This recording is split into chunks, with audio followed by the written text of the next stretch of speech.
एक ऐसा शासक जिसकी क्रूरता के किस्से इतने मशहूर थे कि लोग उसे हैवान कहते थे।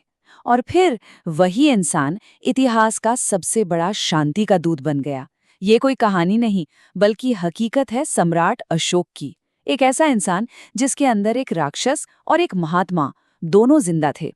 आज हम उसी हैरत अंगेज बदलाव की कहानी को समझेंगे। तो सवाल यही है कि आखिर एक हैवान एक आदर्श नेता कैसे बन सकता है। ऐसा क्या हुआ कि जो शख्स इतिहास में एक बेरहम विजेता के तौर पर याद रखा जा सकता था, वो पूरी दुनिया के लिए एक मिसाल बन गया। चलिए इस सवाल की तह तक चलते हैं। इस कहानी को समझने के लिए हमें सबसे पहले उस अशोक से मिलना होगा जिससे दुनिया कांपती थी। वो अशोक जो अपने प्रजा के लिए राजा कम और खौफ का दूसरा नाम ज्यादा था। अपने शुरुआती दिनों में बौद्ध ग्रंथों ने उसे एक नाम दिया था जो उसकी पूरी शख्सियत को बयां करता था, चंडाशोक, यानी प्रचंड अशोक, अशोका द फियर्स। ये सिर्फ एक नाम नहीं था, ये एक चेतावनी थी। और ये नाम यूं ही नहीं मिला था। पुरानी कथाएं जैसे कि अशोकावदन उसकी हैवानियत के ऐसे किस्से बताती हैं जिन्हें सुनकर आज भी रूह कांप जाती है। कहा जाता है कि सिर्फ शक के आधार पर उसने अपने 500 मंत्री मरवा दिए, 500 दासियों को जिंदा जलवा दिया, और तो और एक ऐसा यातना घर बनवाया था जिसे लोग अशोक का नरक कहने लगे थे। ये थी उस अशोक की एक झलक जिसके बदलाव की कहानी हम सुनने वाले हैं। तो फिर ऐसा इंसान बदला कैसे? वो कौन सी एक घटना थी जिसने एक पत्थर दिल को मोम की तरह पिघला दिया? इस बदलाव की कहानी शुरू होती है एक जंग के मैदान से, एक साम्राज्य को पाने की जिद और उसकी चुकाई गई कीमत से। अपने राज के 8वें साल में अपने साम्राज्य को पूरा करने की धुन में अशोक ने अपनी नजरें गड़ाईं आखिरी आजाद राज्य पर, कलिंग।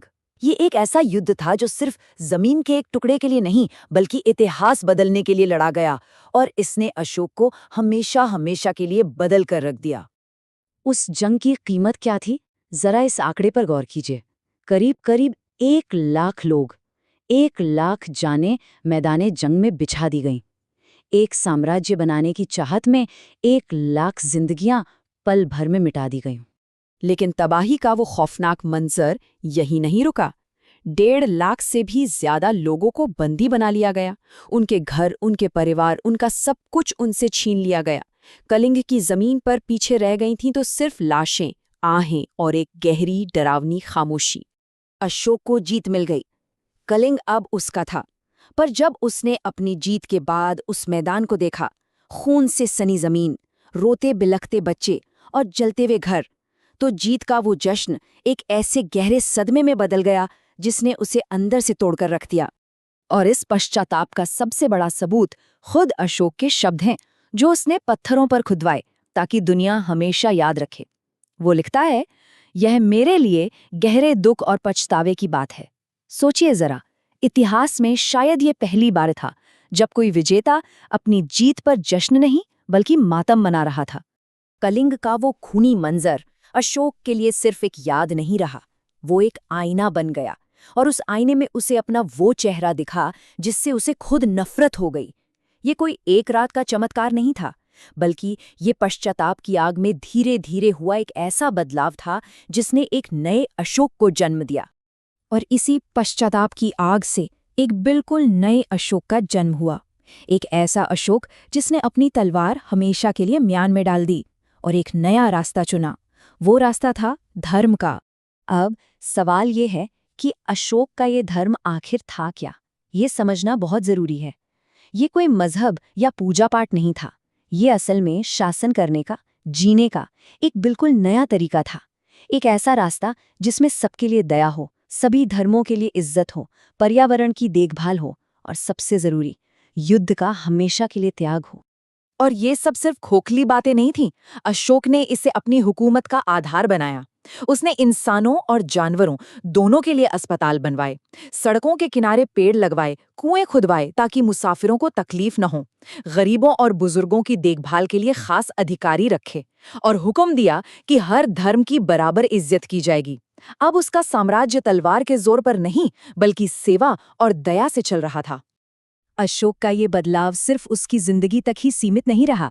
उसने शांति और इंसानियत की एक ऐसी विरासत पीछे छोड़ी जिसके निशान आज भी हजारों साल बाद भारत की मिट्टी में जिंदा हैं। इसका सबसे जीता जागता सबूत हमारे तिरंगे के ठीक बीच में मौजूद है। ये जो अशोक चक्र है, ये उसी धर्म के पहिए का प्रतीक है जो कभी उसके युद्ध के रथों पर घूमता था और आज भारत के लिए न्याय और शांति का संदेश देता है। और इतना ही नहीं, सारनाथ के स्तंभ पर बने वो 4 शेर जो कभी अशोक की बेपनाह ताकत और खौफ का प्रतीक थे, आज शांति से चारों दिशाओं में देखते हुए भारत का राष्ट्रीय प्रतीक बनकर खड़े हैं। लेकिन ये कहानी अपने अंत में हमें एक बहुत गहरे सवाल के साथ छोड़ जाती है। चंडाशोक से धर्माशोक बनने का ये सफ़र हमें सिखाता है कि बदलाव मुमकिन है, कितना भी बड़ा क्यों न हो। पर क्या किसी इंसान की बाद की अच्छाई उसके हिंसक अतीत के दागों को पूरी तरह से धो सकती है? शायद इसी सवाल पर सोचना ही अशोक की सबसे बड़ी विरासत है।